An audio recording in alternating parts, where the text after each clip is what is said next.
Shalom, Assalamualaikum warahmatullahi wabarakatuh. Perkenalkan, nama saya Tabita Plaikari. Saya dari program studi pendidikan guru skala dasar kelas E semester 1, Fakultas Keguruan dan Ilmu Pendidikan Universitas Tribuana Kalabahi.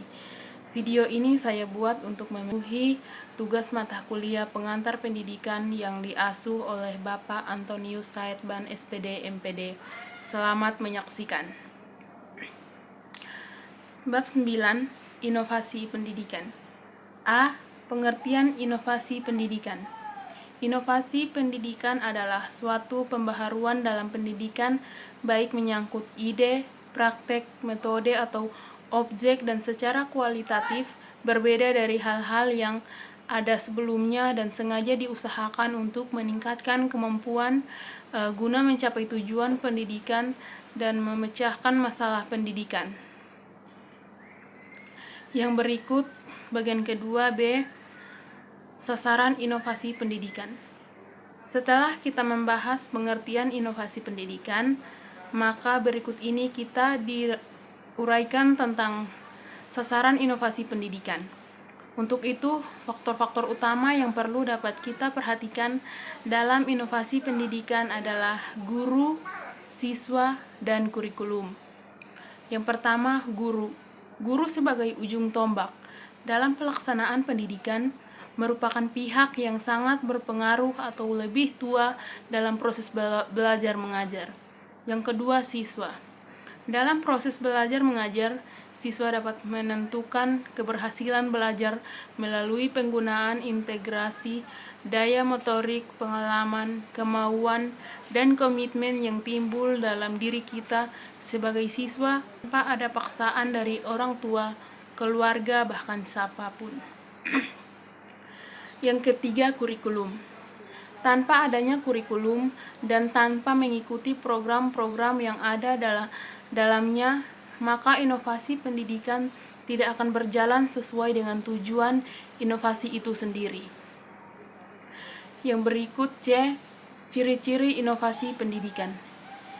Ciri-ciri inovasi pendidikan dapat dikenal dengan beberapa identifikasi antara lain.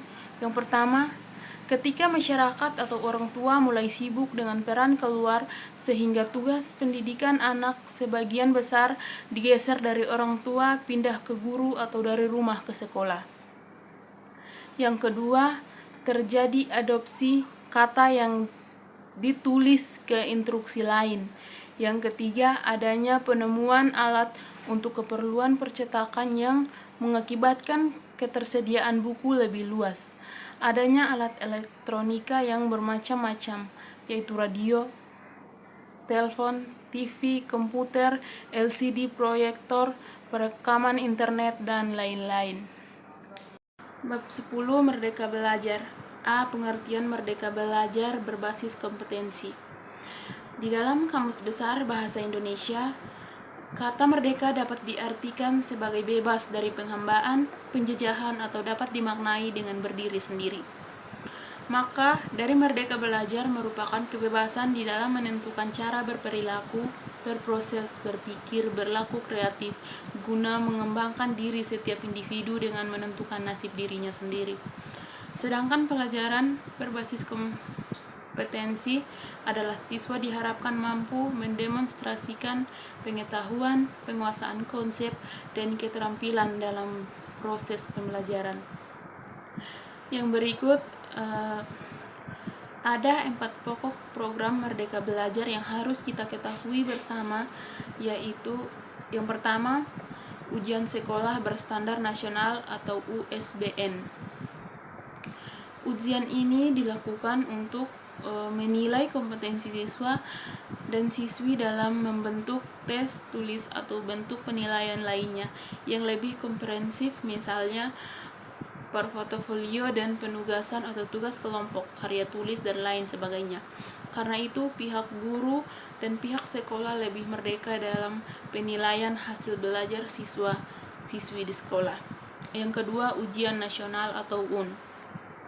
Penyelenggaraan UN yang selama ini terjadi akan diubah menjadi asesmen kompetensi minimum dan survei karakter yang terdiri dari kemampuan bernalar menggunakan bahasa, atau literasi, kemampuan bernalar menggunakan matematika atau numerasi, dan penguatan pendidikan karakter.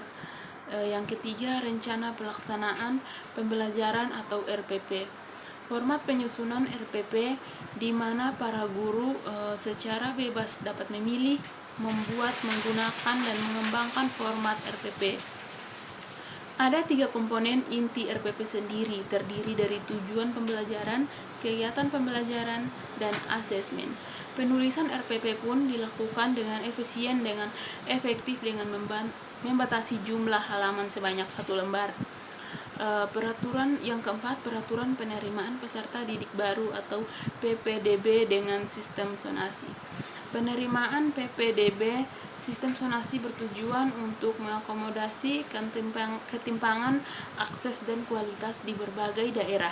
Aturan tersebut ini mengatur komposisi bahwa jalur zonasi dapat menerima siswa minimal 50%, jalur afirmasi minimal 15%, dan jalur perpindahan maksimal 5%. Sedangkan jalur prestasi disisipkan 0,30% disesuaikan dengan kondisi daerah. Kita akan masuk pada bab 11, yaitu strategi perlibatan keluarga. Yang pertama atau A adalah strategi perlibatan keluarga di satuan pendidikan. Pada tahun awal pendidikan, anak telah dianggap penting untuk membangun koneksi keluarga dan sekolah. Anak-anak yang orang tuanya dan keluarganya selalu memberikan arahan di rumah, mereka cenderung mendapatkan nilai yang baik, memiliki tingkat kelulusan yang lebih tinggi, bahkan mereka juga memiliki tingkah laku dan perbuatan yang lebih teratur lagi. Keterlibatan keluarga biasanya mengacu pada partisipasi orang tua dalam sistem dan kegiatan yang mempromosikan kesejahteraan anak, baik intelektual maupun emosional. Yang berikut B, strategi perlibatan keluarga di satuan pendidikan. Contoh seperti persebaran virus corona yang masif di berbagai negara memaksa untuk melihat bagaimana perubahan-perubahan di bidang teknologi, ekonomi, politik, hingga pendidikan di tengah krisis akibat COVID-19. Perubahan itu mengharuskan kita untuk bersiap diri, merespon dengan sikap dan tindakan sekaligus selalu belajar hal-hal baru. Kita akan masuk pada bab 12, yaitu strategi pembelajaran campuran. Dalam strategi pembelajaran campuran, kita dapat memahami yang pertama A, pengertian blended learning. Blended learning adalah sebuah kemudahan pembelajaran yang menggabungkan berbagai cara penyampaian model pembelajaran dan gaya pembelajaran, memperkenalkan berbagai pilihan media dialog antara fasilitator dengan orang yang mendapatkan pengajaran. Blended learning juga memberikan kesempatan yang terbaik untuk belajar dari kelas transisi ke e-learning. Blended learning melibatkan kelas atau tatap muka sangatlah efektif bagi anak untuk menambah efisiensi untuk kelas interupsi dan memungkinkan peningkatan diskusi atau meninjau informasi di luar ruang kelas. Yang berikut B, strategi pembelajaran secara efektif di era new normal. Pandemi COVID-19 menjadikan sistem pembelajaran harus mencari bentuk inovasi untuk proses kegiatan belajar mengajar secara efektif. Inovasi pembelajaran dibutuhkan untuk menjembatani secara tatap muka menuju pembelajaran secara online. Pendidikan ini juga mampu menyusun strategi pembelajaran secara efektif di era new normal yang berlaku. C, langkah-langkah menerapkan metode pembelajaran blended learning.